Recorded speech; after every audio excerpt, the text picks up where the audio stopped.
All right, cool. All right, so let's just get started here. So, all right, so wanted to introduce a couple of colleagues of mine here as I unmute everybody. So basically, listen, everybody that's out there and watching right now, we understand that there are a lot of things going on in your lives right now, and real estate may not be on a top priority list. However, there are a portion of people out there who have been hearing all these things. Things have been kind of misinformation regarding the real estate world, whether you have a closing going on right now, you were planning on closing soon, thinking of buying or selling in the near future. So I wanted to bring on some of my partners, some people that I trust and I rely on in the real estate world to kind of share some information. So guys, go ahead and say hello. Let's start with Ed. If you can just introduce yourself. How you doing? I'm Ed Dobers with Foundation Title up in Hackensack. Okay, and Ricky? Ricky Singer, Benchmark Lending, also located in Hackensack, New Jersey. All right, and that leaves Nick. How you doing, guys? I'm Nick Gasparo, real estate attorney, and also located in Hackensack, New Jersey. Yes, makes some of these closings pretty convenient, everybody being in Hackensack. So, all right, so first, let me just start by saying that, this is such a volatile situation right now. With everything is changing day by day, minute by minute, so what we're basically here to do is share with everybody what we're seeing, what experiences we've had, and what we know of at this moment.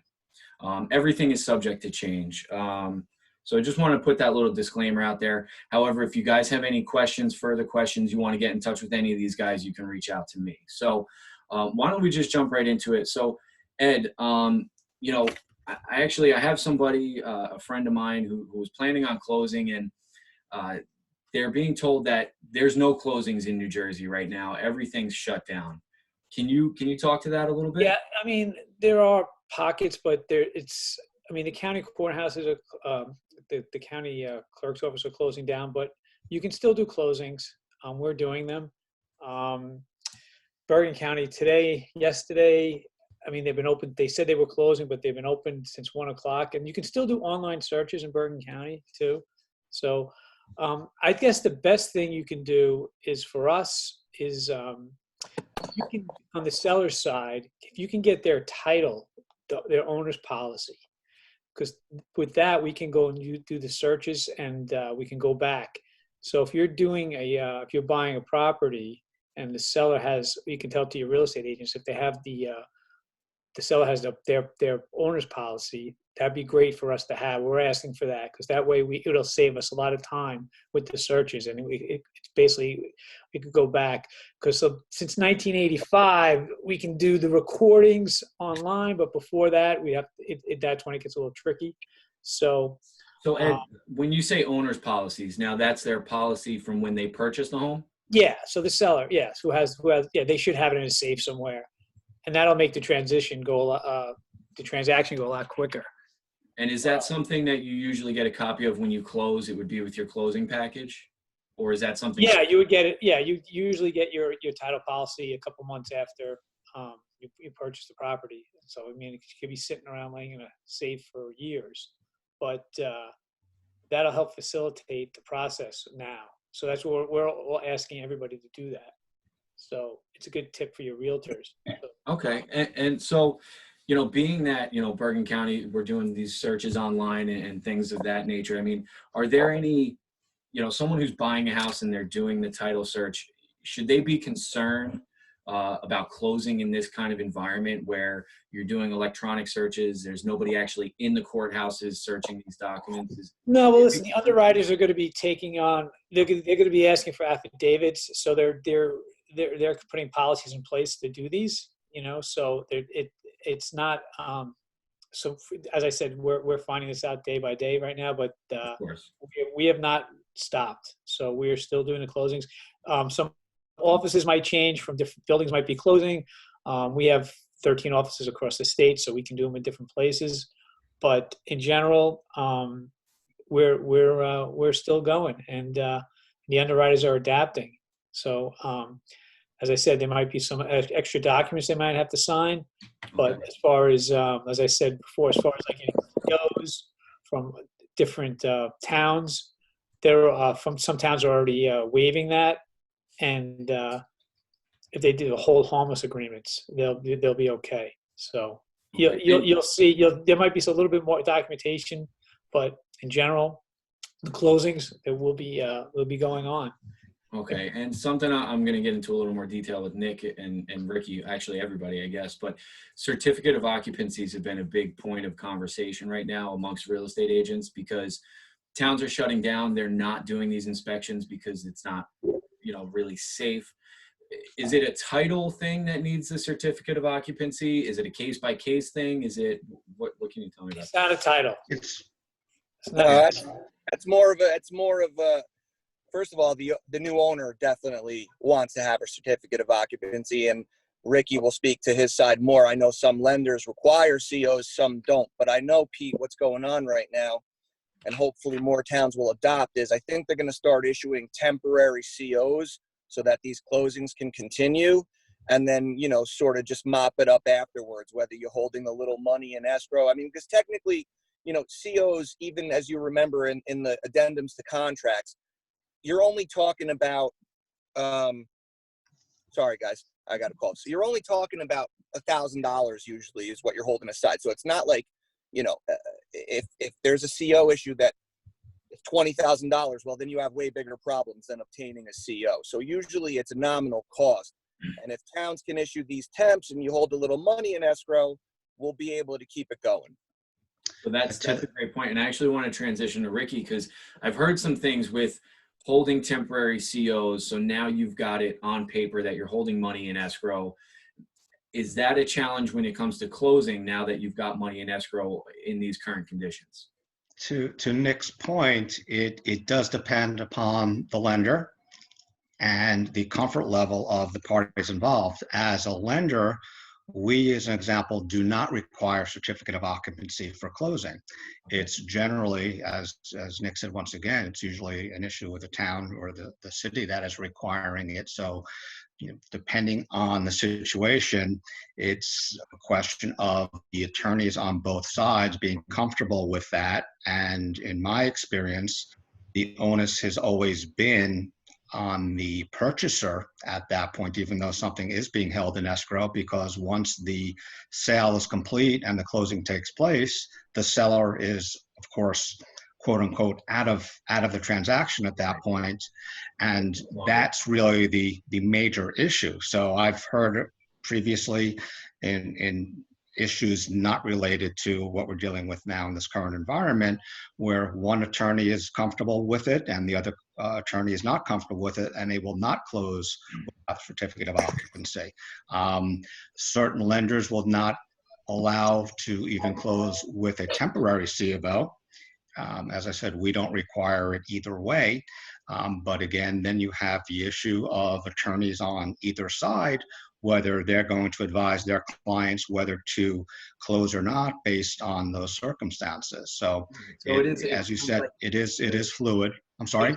So it is a case-by-case, lender-by-lender, transaction-by-transaction. Correct. Yes. If a lender requires it, then obviously there's no way around it. But if a lender does not require it, then that's when the attorneys get involved and advise their clients as to what they feel they should do. Okay, Ed, you got anything to contribute on COs there? Just that, as I said, it's a lender, but they're all going to be in the same boat pretty soon. So they're all going to have their different policies in place, and I'm sure there'll be, as I said, different addendums, different affidavits might have to be signing. But right. I mean, right. So yeah, I mean, we know. I mean, things are changing right now, day to day, and we just have to roll with it. So. Actually, and Nick, one other question I have for you, for maybe some other realtors on the call here. I know there's one town, Lincoln Park, right now. I have a transaction going, and they're offering to do, or they're working on putting in place basically an affidavit where the seller would sign off. They're basically testing the smoke detectors and signing off saying everything was all right. Now, we actually saw something similar like that in Park Ridge. But when we were talking about it, they were saying the realtor would sign off. What would you say to a realtor who's going to sign off on an affidavit that the CO inspection is complete? Well, I mean, if the town was going to accept it and honor it, I would say fine. As long as I had that in writing, I wouldn't have a problem with that. Again, I'd still probably want to hold a little money in escrow, though, just to cover everyone's, bases. All That's right. what I. Appreciate that. Appreciate that. And Nick, actually, something else that I just wanted to touch on. So I have someone right now who's they have a tenant in there, right? It's actually down South Jersey. They have a tenant in the house. They were planning on selling the property, so they told them they would be selling it soon. They're month to month. What happens in a situation like this where the tenant just says, well, you know what, this guy's getting me out of here soon. Either I lost my job or I need to hold on to every penny right now because I don't know what my future holds. And now the landlord has a tenant in there who's not paying rent. Well, the only thing that's changed due to this health scare is that they're not hearing in-person court appearances right now. So everything's been postponed for a minimum of 2 weeks, and then they're going to reevaluate. So in that case, Pete, what you would do is if the tenant stopped paying, let's say we weren't going through this, we would take them to court to get a judgment for possession for non-payment of rent. Now, once things calm down and you can get back into the courthouse, you can still do that. But with the way things are right now, at least for the next 2 weeks, you're not going to be able to get in the courthouse to file those papers. So And have it's you going to heard be a minimum of a few weeks. Have you Is heard that, Nick? I'm sorry. Sorry. Go ahead. Is that going to be something, Nick, that is going to potentially delay this type of thing? I would imagine once the courts go Yes. back into open, for lack of better terms, I'm assuming things are going to be backed up at that point, and they're going to prioritize certain things over That's right. others, which would potentially give someone, the tenant, a little more in that situation. Realistically, So I would imagine. that's exactly right. So I mean, to put it succinctly, I mean, if you're a tenant right now who's not paying their rent, you're a little bit lucky in these circumstances because you're not going to, your court date, if you were scheduled already anytime from March 16th on, your date's been pushed. We don't know when they've been pushed to yet because they have to reevaluate in 2 weeks. So even if they give you a new date for the first week in April, we don't know what's going to happen after those 2 weeks. They may close for another 2 weeks. Sure. So And you they've stopped lockouts also. So you haven't heard of any, eviction lockouts, right? they're not doing them right now. So until we get back into court, they're not going to be doing these lockouts. Right. And I appreciate you answering that. I know it's a tough question right now. There's not really a great answer or any kind of advice you can really give someone if they have a tenant who's not paying rent. It's Of course. it's a tough situation. Absolutely. And Ricky, maybe the most one of the most important questions right now in the real estate world is the Fed cut the rates. I'm missing out now on a great opportunity to get a house for a cheap interest rate. What am I doing? Because I don't want to go out and see houses and put it on risk. How am I not going to take advantage of this great rate? Can you tell me a little bit? And I'm being a little facetious. Can you tell me a little bit more about Yes, I understand. And the answer to that question should be multiple choice, true or false. I have probably had this conversation, as you guys know, and Pete, you especially, realistically no less than 15 to 20 times in the last week. What people don't understand for the most part is what the Fed did was to lower the rates, which affect short-term rates, which is generally done to stimulate the economy, which is what this rate cut was intended to do. What the rate cut does affect is the following. Home equity lines of credit, which are tied to the prime rate. These are short-term solutions. Mortgages are based on treasuries, which have been incredibly volatile, and we'll wait till answer that in the next couple of minutes. But the answer to the question is that the Fed lowering the rate had absolutely no positive effect on mortgage interest rates. They generally don't, because again, it is short-term money that affects credit cards. If you're looking to finance a vehicle, same situation there, those rates are down. Home equity lines, similar situation, anything that is tied to the prime rate. On the other hand, what it does is it decreases the amount of interest that you're getting in a savings account, et cetera, which is right now very close to zero. That being said, the mortgage rates have gone up significantly within the last 2 weeks due to the corona scare, or the coronavirus. It's not a scare at this point, it's reality, and the volatility in the markets. So And now, things when aren't. when you say the rates have gone up significantly, what are you seeing right now? Because I know that's probably whatever. What are rates looking at right now as we speak today? It's March 19th at 524. 524. All right. Well, 520 might be different than 524, but realistically, on a 30-year right now, depending on the credit score, depending on the loan to value, we are in the neighborhood of roughly 4%. As a general rule, whereas 2 weeks ago, we were literally at about 3.25%. Right. And now, Ricky, you've been in this business for quite a while, right? If you want to consider 29 years quite a while, then yes. So 4% interest, I mean, that's a lot historically, right? Compared to what? No, 4% interest is still historically very low. But what tends to happen is when people see them dip to the level where they dipped just a few weeks ago, they get giddy, happy, and all excited to either reduce their interest rate on a 30-year, possibly reduce the term of the loan from a 30 to possibly a 15 or a 20-year, and the rates on those products are even lower than the 30. I've seen people go from a 30 to a 15, whereas their payment would usually go up significantly, where we were a few weeks ago when the 15 years were down below 3%, about 2 3/4, 2 7/8. People were going to be able to benefit from roughly the same payment or slightly more by reducing the term of their loan by half or almost in half in those situations. Absolutely. So So it what this sounds market like, has, I'm sorry? like the largest people who are being impacted were people who saw that first Fed cut. They were going to refinance into a lower interest rate, and it was really going to save them some money in the short term. Well, again, the Fed cut really had nothing to do with it. It's where the treasuries were trading. The 10-year treasury is what drives interest rates. Right. And the 10-year treasury, I believe it was 2 weeks ago, this past Monday, overnight was at 0.35. And when the market opened in the morning, it was about 0.40. Within an hour or two, that went to 0.65. So the volatility. I guess kind of what my point more or less is that, you know, I think the first time home buyers especially, and people who haven't really been out in the market, they see that rates are at 4% or say even 4.5%. And historically, that is still a very, very good interest rate. Correct. And you're still, obviously given everything, you want to be super careful about going out there and seeing houses.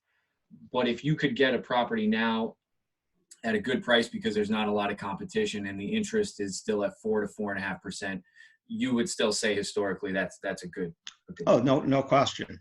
No question. 4% is on the very lower end of where we've been historically. I believe it was about 4 years ago. I might be off by a year or so, but rates on a 30-year fixed were at that point at the lowest, and that was about 3.5 or 3 5/8. As I said, 12 days ago or so, 13 days ago, we were even a little bit lower than that. And that's what got all the attention into the mortgage market and refinancing, et cetera, et cetera. Unfortunately, that literally lasted no more than a couple of hours before the volatility really set in. And it's been incredibly volatile from that point till today. And we expect that to continue. And I think I have a good question for Ricky that people listening to this might want to know, because I often come across this question when I'm doing closings. And Ricky, that is, maybe tell the people, what's the difference in the monthly payment when you go from 3.75 to 4? Because I often am sitting at a closing table with clients and they're saying, darn, man, if we had locked this in a week earlier, I'd be at 3.75, but now I'm at 4. Think of all the money we lost. Maybe very good point. Yep, very, very good point. And I have heard that as well the last couple of weeks. The bottom line is quite simple. It depends on the mortgage amount. The higher the mortgage amount, of course, the bigger the difference is going to be between the rate. So if you're at 3 3/4 on a $200,000 mortgage versus 3 3/4 on a $500,000 mortgage, the payment, of course, is going to be radically different percentage-wise. That said, I just did one yesterday where an eighth in the interest rate, I believe, was about a $240,000 loan, if I'm not mistaken. There was about a $32 difference in a quarter of a point. Right. It was a refinance, and the woman happened to ask me, well, what if I paid a point, what the difference would be? And that was the case. It was, I believe, $32 or $33 for a quarter of a percent decrease in the rate. So Per that month, being right? that per month, yes, of course, per month. That said, if the mortgage amount were double, it would be double that. So we had to run through the numbers and see what was determined, if it would make sense or not to pay for the point, or just leave things the way that that they were. So yeah, and Guys, that was at a rate of 3 5/8 actually, which so was go ahead. I'm sorry, Ricky. I don't no, mean. no, that was a rate that I don't know, quite frankly, how I was able to get there at that time. But we did. It was locked 2 days ago, actually, and where things were pretty much at 4, but for whatever reason, we were able to catch it at the right time, and got her 3 5/8 with no points actually on the refinance.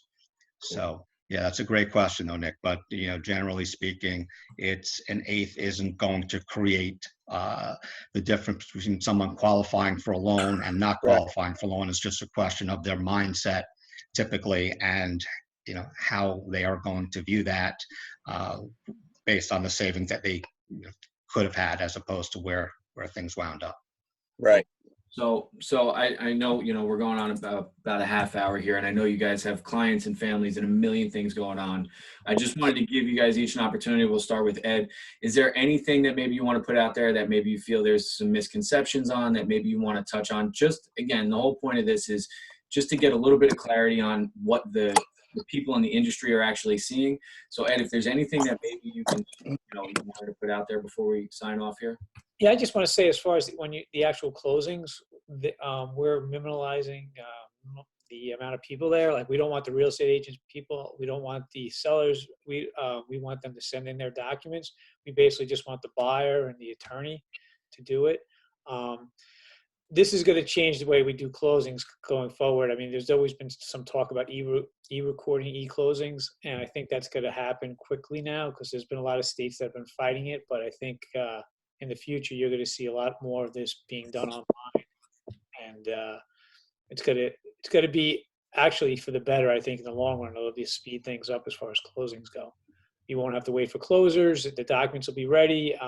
They'll accept electronic documents. So that's what I'm saying, seeing around now. But in general, I just think that minimizing contact with people, and that's what we're trying to do. Great. Thanks, Ed. And I was actually watching something yesterday, a couple of guys I respect very much, and they actually brought up that concept where, every industry has, what is it, like the Industrial Revolution, and this very well may be pushing us into a technology revolution, into a whole nother mindset. And what really stuck out for me was snow days for your kids, right? They can't say they can't do their schoolwork and anything anymore. So how are they going to handle school days now moving forward? But that's a whole nother conversation I'm sure we could talk for hours about. So Nick, do you have anything that maybe you think there's some misconceptions that maybe people should be knowing, you wanted people to know? Yeah, I think in a worst case scenario, this situation will only postpone what you're trying to do. Like, we're going to get through this if everybody just plays it safe and be smart. And like Ed said, if we minimalize things, then we can probably still conduct business as usual. I mean, I know that's my motto. I'm going to conduct business as usual, but I'm just going to try and do it in a more intelligent manner and just try and be more aware. So I think we can still conduct business. I don't think lenders are going to close down. And as long as lenders aren't closing down, you can still get a mortgage. And as long as you can still get a mortgage, you can still purchase and sell a property. So I think if we're just a little more aware, we can still do this and do it safely. And like I said, I think if we wait it out, will pass, and then it'll, we'll go right back to normal. Absolutely. And I mean, yeah, we've all seen that. I mean, especially, the real estate world's been hugely impacted, as so many other industries have been. But to your point, right, if you can find a house, I mean, we're seeing sellers who are uncomfortable with people coming to their house, buyers who are uncomfortable with going out. And as a realtor, it's hard to really give answers because we've never seen anything like this. But I think business as usual, but being smart about it, being cautious, and just taking some time, because to your point, we will get through this. We will get over, out on the other end. So just hunker down and do what you have to do now to prepare for that when the time does come. Ricky, any final thoughts, my friend, as far as you think and things that just kind of debunk some things that are going around right now? Yeah, absolutely. Absolutely. Well, I think the biggest thing, misconception at this point about mortgages is what I discussed a few minutes ago, as far as the Fed lowering the rates and mortgage rates should be significantly lower. Technically, that, as I said before, has nothing to do with long-term interest. However, rates are still very good. I was talking to someone yesterday who had a situation where their interest rate was 5.75%, and 4% of that person is going to be a significant savings. And again, there are people out there that still need to do things, whether it's refinancing if the rates are high. It shouldn't stop people from purchasing their homes, because rates, again, where they are currently, even with the increase, are still almost historically at their low point. We're open for business. Title companies, for the most part, are open for business.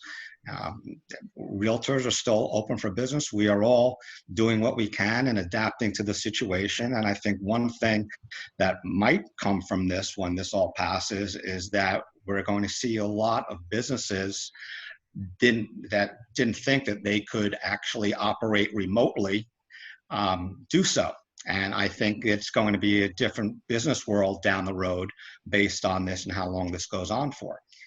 There are people that I know that never thought they could do what they did for a living from their homes, and companies the same. But in speaking to a lot of people in the last week or so, that is in fact something that is happening right now. So I think we're going to see a different world down the road based on this horrible situation that we're dealing with. Nick didn't even know how to download an app before, and now he's on his video call. Well, there you go. That is true. And he's driving.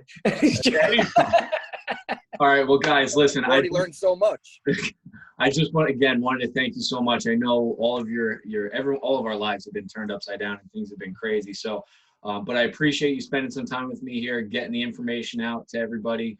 And once we get this on Facebook, and I'm not sure if it's live or not, I'll make sure we put all your information out there. So if anybody has any questions, they can reach out to you in some more. Right. All right, guys, be safe, everybody. Pete, thank you. Thanks, and wash those hands. Exactly. Wash those hands, absolutely. All right, folks. Have a good evening. Thank you very much. Take it easy, guys.